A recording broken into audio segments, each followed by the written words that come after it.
Olá, pessoal! Hoje nós iremos tratar sobre a gliconeogênese. E só para já contextualizar do que se trata a aula, a gente vai entender o que significa essa palavra. Gliconeogênese. Gênese, criação, tá certo? De uma nova molécula de glicose, tá? E aí a gente vai entender quando e como ocorre essa criação da glicose. A gente vai ver que não vem a partir do glicogênio, por exemplo, estocado lá no fígado, tá certo? Bom, existem momentos em que, eventualmente, a gente não consegue se alimentar corretamente, ou em casos de também de patogêneses, né, como, por exemplo, um diabetes tipo 1 descompensado, com um tratamento de insulina ainda sem estar totalmente padronizado. Então, vai ter momentos em que a concentração de glicose no sangue, ela poderá cair. E aí a gente tem o que a gente chama de baixa glicemia, quando a concentração de glicose do sangue não está normal, está abaixo do esperado. Normalmente, a gente vai encontrar entre 70 a 6 miligramas por decilitro de glicose no sangue. Isso a gente considera, então, uma glicemia normal. E aí você pode ter condições glicêmicas muito abaixo disso, entre 40 e 70, abaixo ainda, tá certo? Olha, entre 20 e 40 miligramas por decilitro. E essa hipoglicemia, essa ausência de glicose no sangue, vai causando sintomas conforme ela vai aumentando, tá certo? Conforme a gente vai, na verdade, diminuindo a concentração de glicose no sangue. Chegando até o momento, olha só, dessa baixíssima concentração de glicose no sangue, onde a gente pode chegar à convulsão e morte, coma, convulsão e morte. E você pode ver que vários dos sintomas que a gente tem com a hipoglicemia são relacionados ao sistema nervoso. Por quê? Porque a gente sabe que o cérebro, ele basicamente depende da glicose para conseguir funcionar corretamente. Tá certo? Bom, só que a gente tem formas de conseguir escapar dessa hipoglicemia, evitar esta hipoglicemia, tá?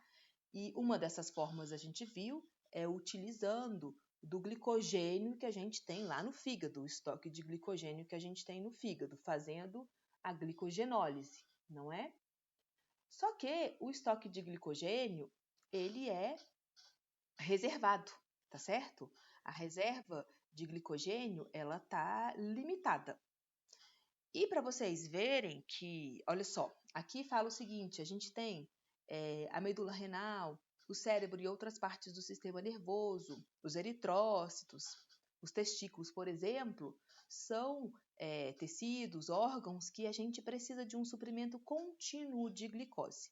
Eles vão somente se virar, né, energeticamente utilizando a glicose. Então, já é de bastante, acredito eu, noção de vocês que a glicose tem um papel central no metabolismo energético, tá? Bom, no entanto, a gente tem uma reserva limitada de glicogênio. Olha só o nosso cérebro, ele precisa em torno de 120 gramas por dia de glicose, tá? Essa é a necessidade diária só do cérebro humano, tá certo? Nós temos no sangue em torno de 20 gramas de glicose no sangue, assim, que seria uma oferta imediata de glicose. Então, 20 gramas de glicose no sangue. E no fígado, a gente consegue guardar em torno de 120 gramas de glicose lá no fígado, na forma de glicogênio, tá? Então, isso dá em torno de entre o que a gente tem no sangue e o que tem completo no fígado, dá em torno de quê? Umas 210 gramas de glicose.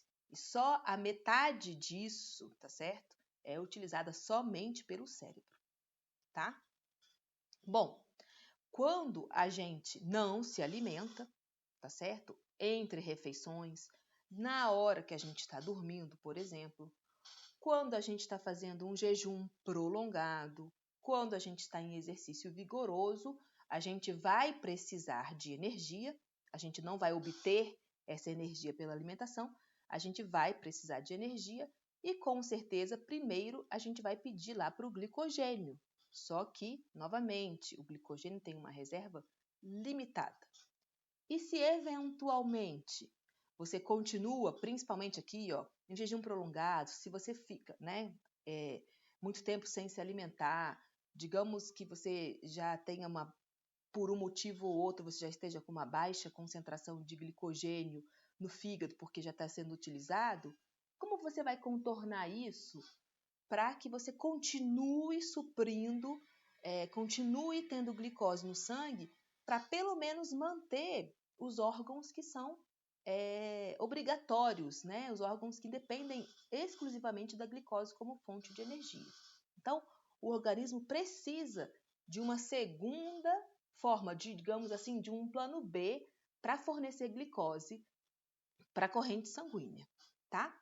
Então, olha só, você pode ter entre refeições, num jejum prolongado, num exercício vigoroso, chegar num ponto em que o glicogênio vai esgotar, tá certo? E aí, sem glicogênio, você não tem de onde pedir glicose. Sem glicogênio e sem se alimentar, você não tem de onde pedir diretamente uma molécula de glicose pronta. Então, o que o organismo vai ter que lançar mão nesse plano B é que ele vai ter que sintetizar, fazer uma molécula de glicose. Mas ele não vai poder fazer uma molécula de glicose a partir de açúcares, porque a gente já utilizou tudo. Então, ele vai sintetizar essa glicose a partir de precursores não glicídicos, ou seja, a partir de elementos que não são açúcares. Ele vai ter que transformar esse elemento, que não é um açúcar, em glicose. E, obviamente, gente, se a gente está falando entre refeições, estamos falando em jejum prolongado, em exercício vigoroso, a gente não está falando de um estado alimentado. Então, a gente não tem insulina circulando. O hormônio que está circulando nesta situação é o glucagon. Ele é que está circulando nessa situação, uma situação de estado não alimentado ou de exercício vigoroso, tá? Então, neste momento em que a gente tem a diminuição drástica da concentração de glicogênio, nenhum aporte energético externo via alimentação, a gente vai lançar mão do que a gente chama de gliconeogênese, nova formação de açúcar. Só que, novamente, eu repito para vocês, esse açúcar ele vai vir a partir de precursores não glicídicos. A gente vai pegar moléculas, tá certo? Lançar mão de moléculas que não são açúcares para formar um açúcar. Então, tá aqui, ó, processo pelo qual compostos de 3 carbonos, como o lactato, que a gente já conhece, como o glicerol, que também a gente já conhece, além de certos aminoácidos, são convertidos em glicose. Lactato, glicerol, nada disso é o açúcar, tá certo? E aí eles vão ser e aminoácidos também, aí eles vão ser convertidos numa molécula de glicose para ajudar a manter a glicemia e sustentar aqueles órgãos que precisam exclusivamente da glicose. Onde ocorre esta gliconeogênese? Eu sempre brinco com vocês, se vocês tivessem que chutar, o que vocês chutariam? Aonde ocorre a gliconeogênese? Na grande extensão, na grande maioria, o grande produtor dessa gliconeogênese é o fígado, no intuito, novamente, de manter a glicemia do sangue, para conseguir fornecer glicose para órgãos e tecidos que necessitam exclusivamente dessa fonte de energia. A gente também tem o córtex renal, tá certo? O rim também pode, em menor extensão, fazer gliconeogênese, também com esse intuito, o intuito de manter a glicemia sanguínea, tá? Células do epitélio do intestino delgado também fazem gliconeogênese. A gente tem um pouco de gliconeogênese no músculo e no coração, tá? Pouco no músculo esquelético e no coração. Mas no caso do músculo esquelético e do coração, essa glicose formada pela gliconeogênese não vai ser para manter a glicemia, tá? Porque a gente sabe que o músculo não tem a glicose 6-fosfatase para poder mandar a glicose para a corrente sanguínea. Então, o grande produtor de glicose por meio da gliconeogênese é o fígado, são os hepatócitos. E eles produzem essa glicose e liberam na corrente sanguínea para a manutenção da glicemia. O fígado não utiliza para si esta glicose. E olha só que interessante.